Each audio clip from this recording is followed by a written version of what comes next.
There are so many characteristics to this little finger. If you go micromillimeter by micromillimeter, observe every bit and build that memory into your mind becomes an explosive possibility. Now, if you want, you can make a little finger grow out of the grass. This is tantra. There are situations where they will plant a seed, a mango seed is planted. Tantrics make it grow right there and bear fruit within a matter of hour or two.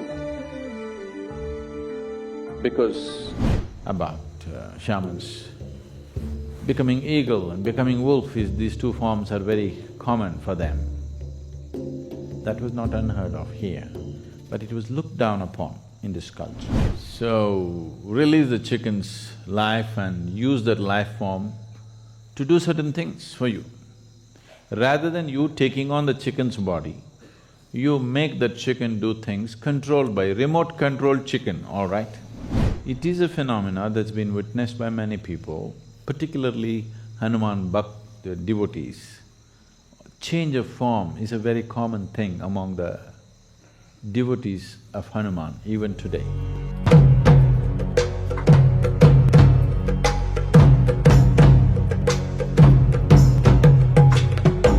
There are two dimensions of human life. One is the human being is supposed to just be. And of course, there is human doing. The human being wants to do. If you want to do something in the world, the larger and more vivid your dream is, the better. If you have a weak dream, every day it keeps changing, then that's not going to manifest.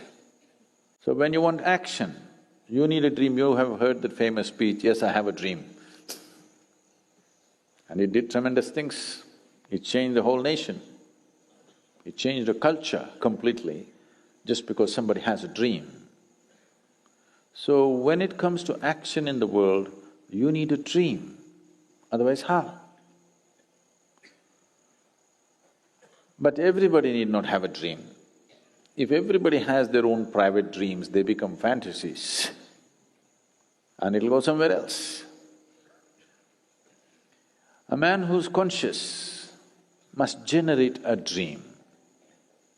You want me to complete the dream or have you woken up? This happens to dreams, isn't it? When you're sleeping, somebody comes and end of the dream. Now we are not talking about those dreams.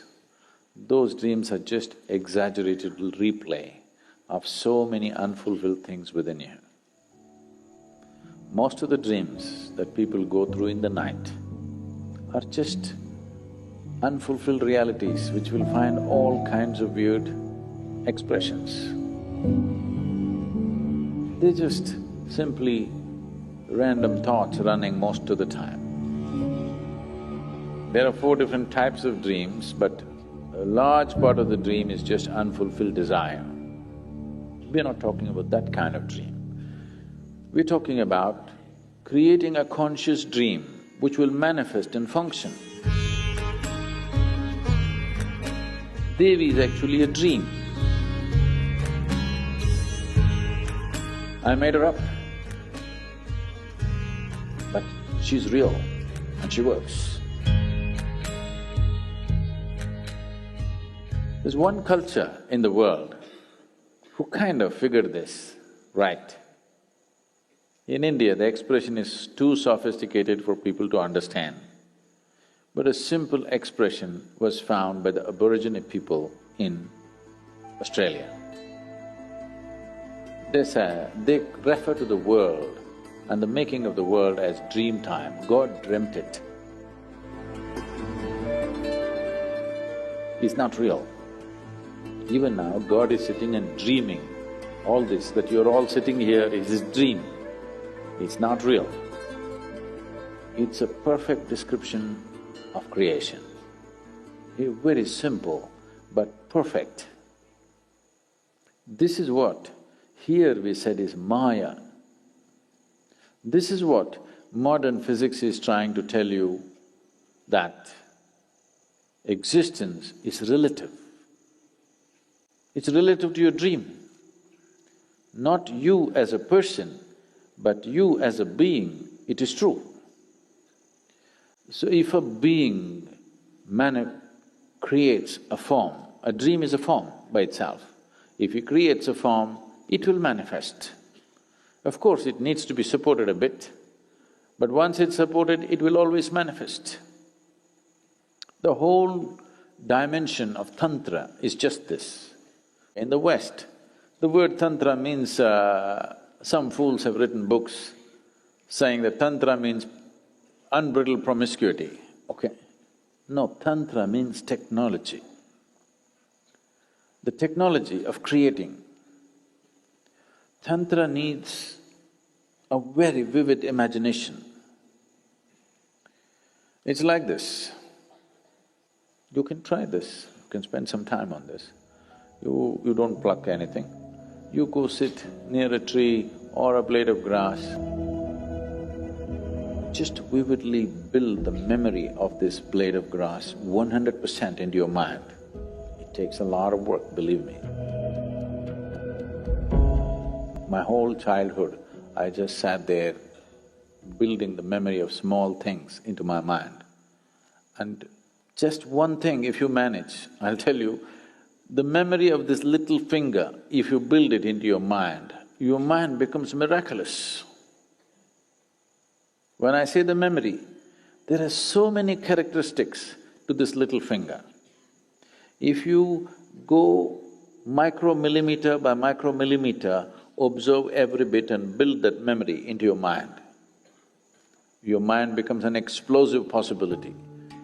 Now, if you want, you can make a little finger grow out of the grass. This is Tantra. There are situations where they will plant a seed, a mango seed is planted. Tantrics make it grow right there and bear fruit within a matter of hour or two. Because it's a dream.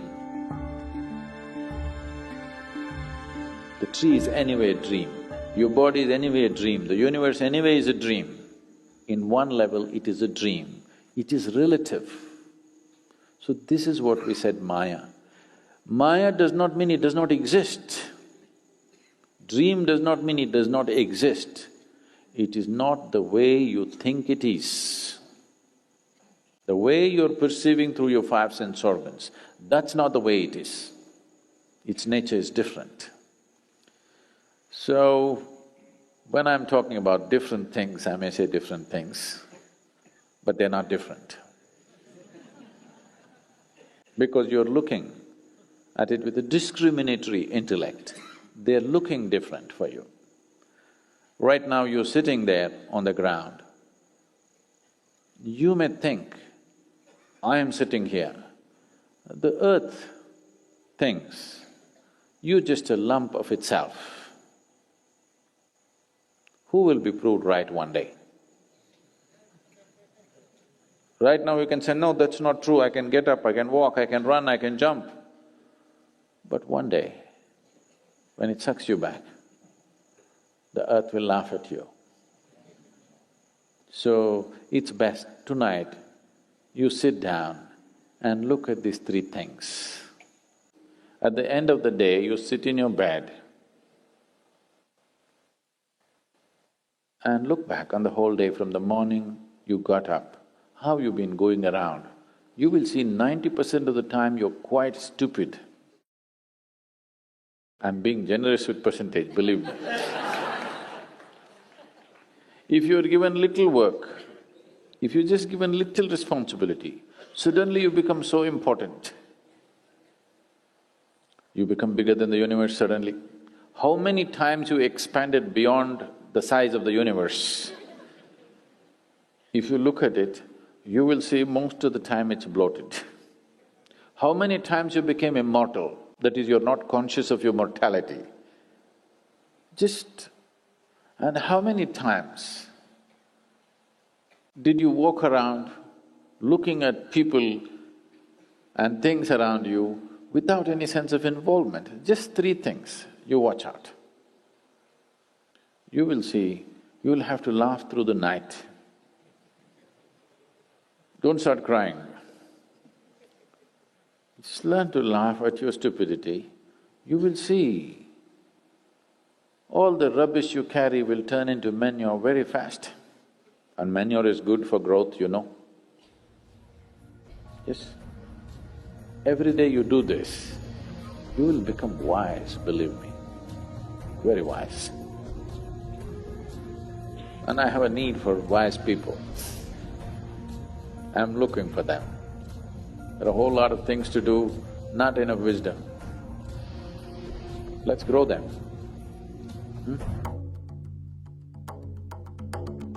About a certain person becoming small or big, or flying or doing something else, is that a possibility? Very much a possibility, very much a reality. It was very much prevalent in this country, in this culture, but it was looked down upon. But it was looked up elsewhere, particularly in the Native American cultures. There is a whole tradition of shamanism where it is…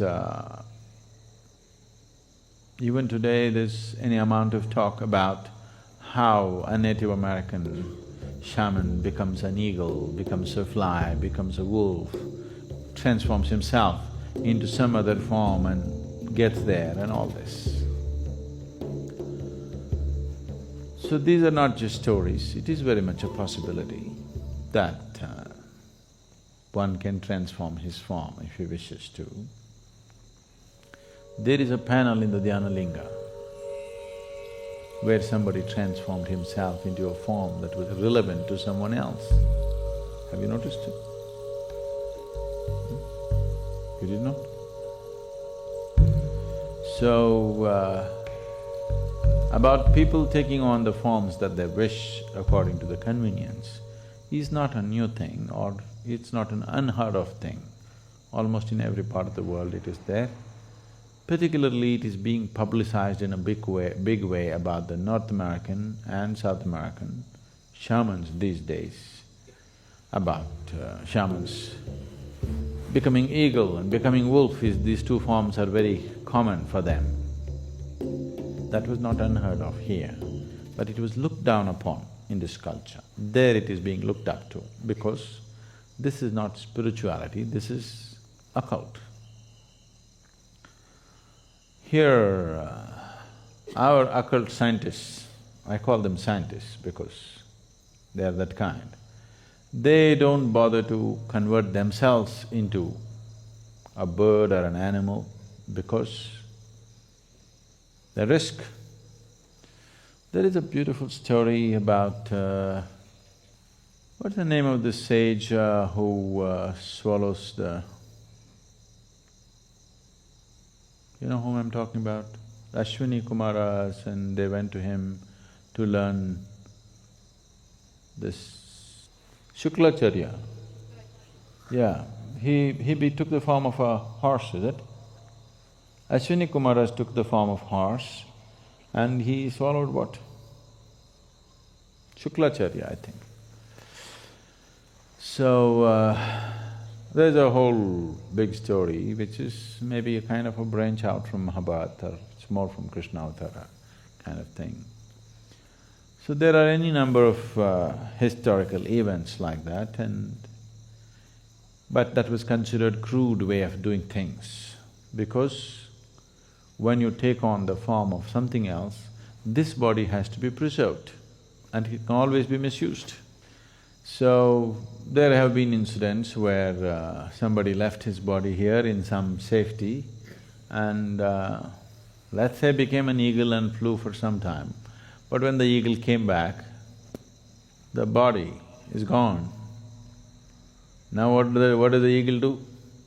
A eagle comes and sits here and says, I am a yogi. pathetic state, isn't it?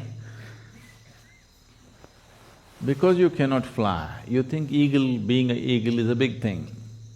Being an eagle is not a big thing. Though he flies high, he's only looking down all the time. It's better to sit here and look up rather than go up and look down. Really. So, here, the occult scientists evolved other kinds of methods.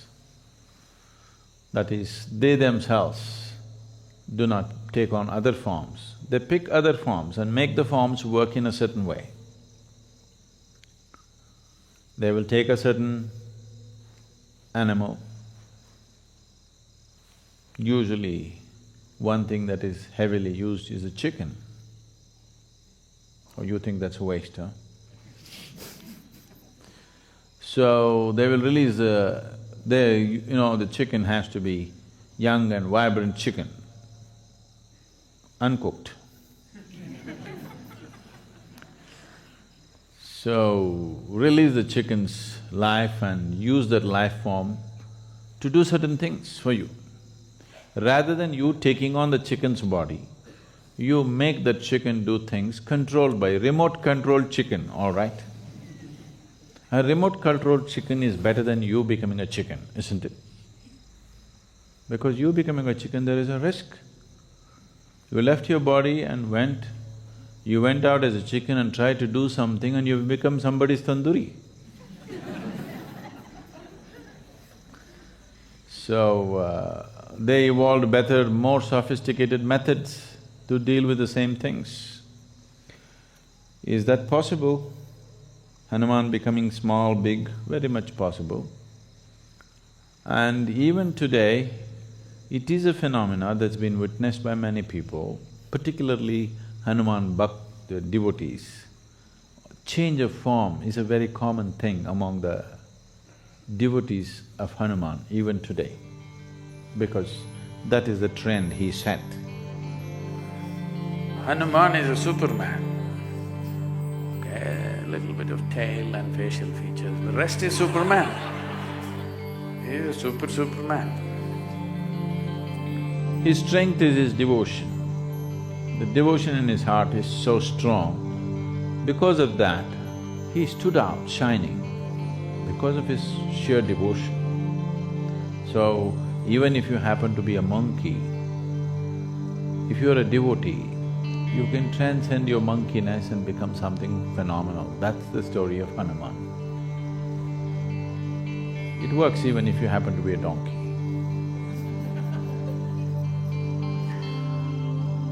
So, yes, the occult sciences have many aspects to it. One Veda is dedicated towards this, Atharvana Veda is all about this.